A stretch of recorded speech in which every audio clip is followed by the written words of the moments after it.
Hello and welcome to another video from me, Rough Swordsman, Wargamer.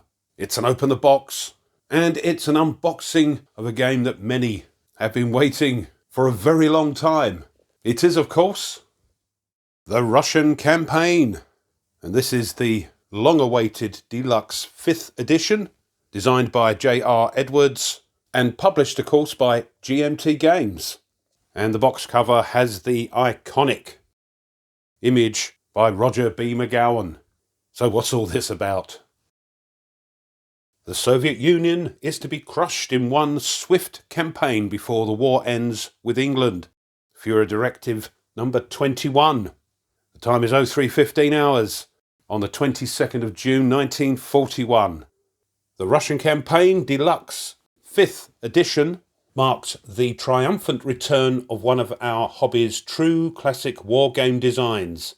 Universally acclaimed as one of the most venerable and widely recognised games ever published, covering the Eastern Front during World War II. This new edition of the Russian campaign includes numerous rule changes by leveraging the expertise and experience of today's leading experts and world-renowned players who have organised numerous tournament events and online support sites. These changes reflect more than 30 years of player experience, as well as outcomes from recent research.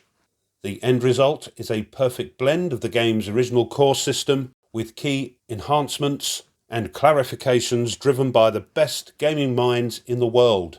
Players who have invested literally thousands of hours over the years in both playing and supporting the game. Wow. So we've got the game system highlights here, including things like multiple impulse movement and combat, HQ and leaders, air power, and so on. 5 game scenarios and a full campaign game are included. Here's the map made up of 2 map sheets, or map boards if you were lucky to get those. Some of the counters here. And in the box we have, as I've just mentioned, 2 full-size maps, including a small map overlay for Lvov Hill's optional rules. I hope I pronounced that right. 3 5/8 of an inch full-colour counter sheets, with both NATO and Icon style counters included for the AFV units, rule booklet, 4 orders of battle displays, 3 scenario setup cards, 5 player aid cards, 2 6-sided dice.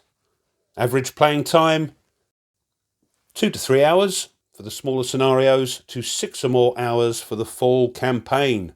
Players 2, ages 14 plus. Game credits: game design John Edwards, game development Tom Gregorio, project director John Krantz, graphic design Todd Davis, package art and logo design Roger B. McGowan, and producer John Krantz. And on the game meter we have another column here, replay value, and that's 8 out of 9. Complexity is sort of midway, 5 out of 9, and the solitaire suitability, a nice high 8 out of 9. Right, let's get the shrink wrap off. The shrink wrap is off, and it's a 2-inch box. So I don't know how we're going to fit those mounted maps in there, but this just shows you how long Mr. McGowan has been doing his fantastic art. This is copyright 1976 from the older version of this game, and 2021. Right, let's open the box. First thing we see is the rules booklet. So let's have a look at that. The rules booklet comes in at 35 pages. Full colour, matte paper. So we'll have a quick look through this. Table of contents, introduction, acronyms, and then units and the markers. Prepare for play, the campaign game, and sequence of play.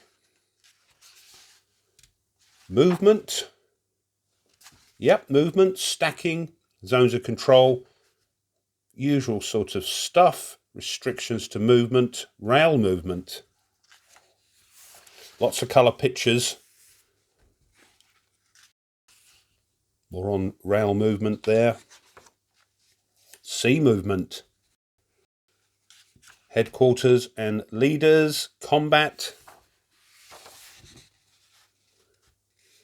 Battle resolution.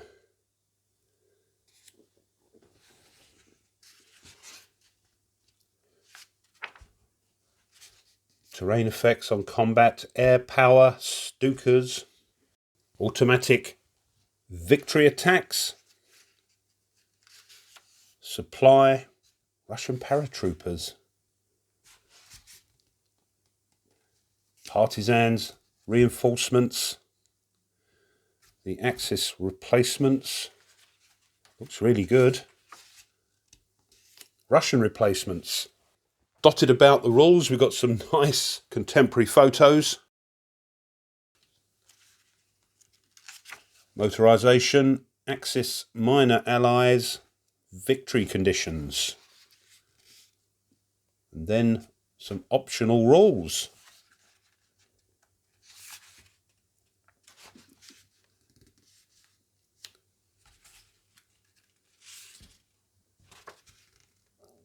Quite a few of those. And then into the scenarios.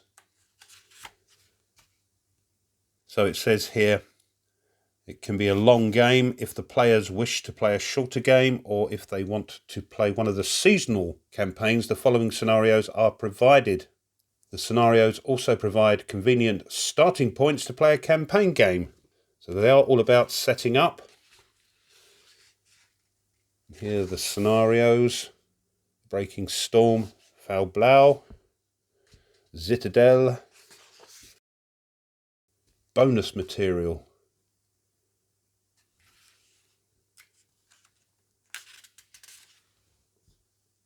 So some extra rules and other bits and pieces there.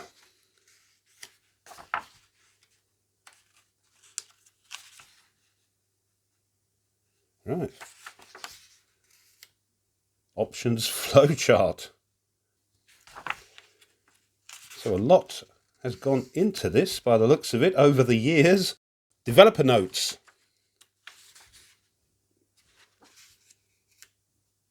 The credits again, and support for the game, and rules index at the back. Them's the rules. Next we have 3 sheets of 5/8 counters. Here's the first sheet, some markers here, and the combat units just have their combat value and movement value on them. So that's nice and simple. Here's the other side, and the info on this side of the counters include things like the unit identification, setup location, and reinforcement turns. Here's sheet 2, and the other side, and the last sheet. So not an eye-watering amount of counters for the Russian campaign. Here are the 2 maps included in the box, the paper maps, and we'll have a look at the mounted version later on. It said 2 6-sided die on the back of the box, but don't get the hump, there's only 1. Next are the scenario setup sheets. Here's the one for Faublau and Citadel on the other side. And this is a single-sided one, Bagration. Here's the Russian order of battle for the standard game, the campaign, I assume, showing what we have at the start and reinforcements. But on the other side, we have the Russian order of battle for the optionals game. And here's one, of course, for the Axis order of battle for the standard game and the optionals game. 2 copies of a player aid with various tables and charts on it. Let's have a look at one of those. So up the top we've got the movement allowance chart, and down the bottom here the combat results table. Looks very easy to understand.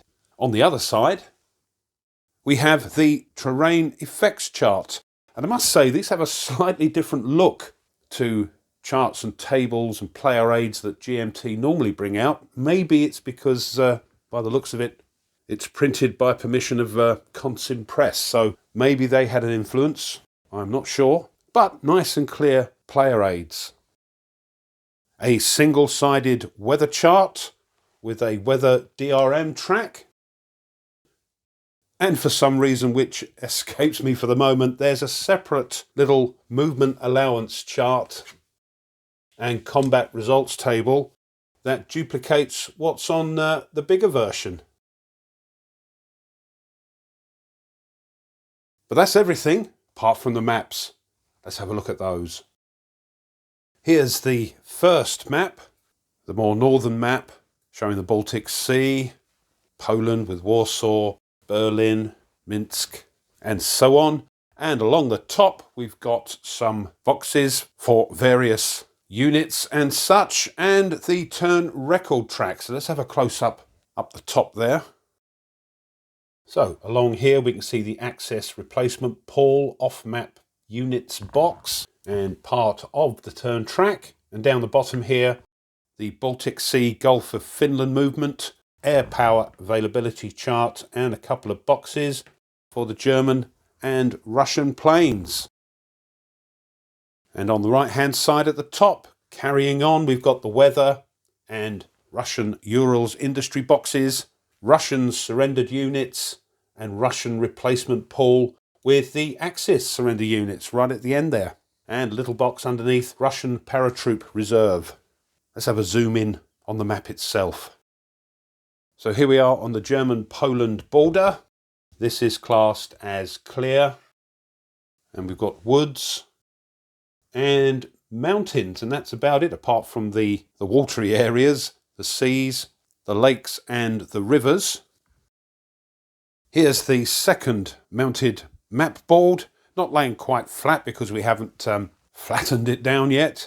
And I'm not sure if any of the scenarios use just one of these map boards. But that's why I've got these, because if everything is played on the 2 maps, then my table, as you can see, isn't wide enough to put one on top of the other. So we'll have to move them sideways. There'll be a bit of overhang, but because they're mounted, they won't flop like a paper map. Well, that's my theory anyway.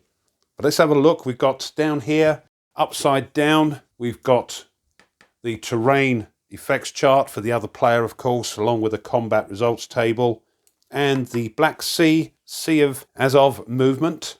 And then terrain-wise, very similar. Lots of clear terrain. We've got some mountains, rivers and such. And up the top, we've got a little bit of a wood area and swamp. Also included, they say, is a small map overlay for the Lvov Hills optional rule. Here it is. Now I assume it goes up here and takes away, as if by magic, those hills up there. There we are.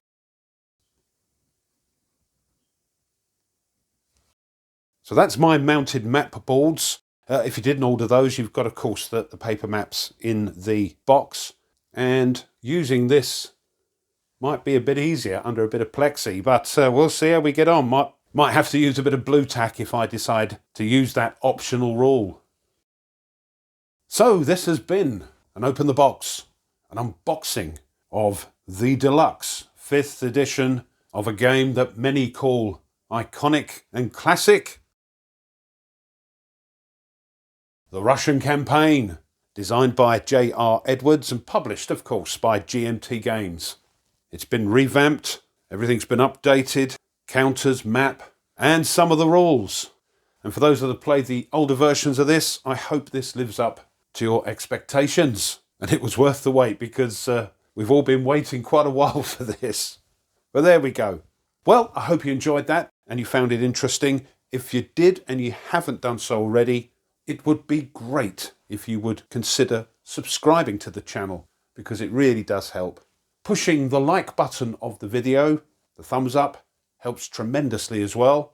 And if you want to be informed of other content the channel uploads, then push that bell. Leave a comment. I wonder what us gamers will think of this.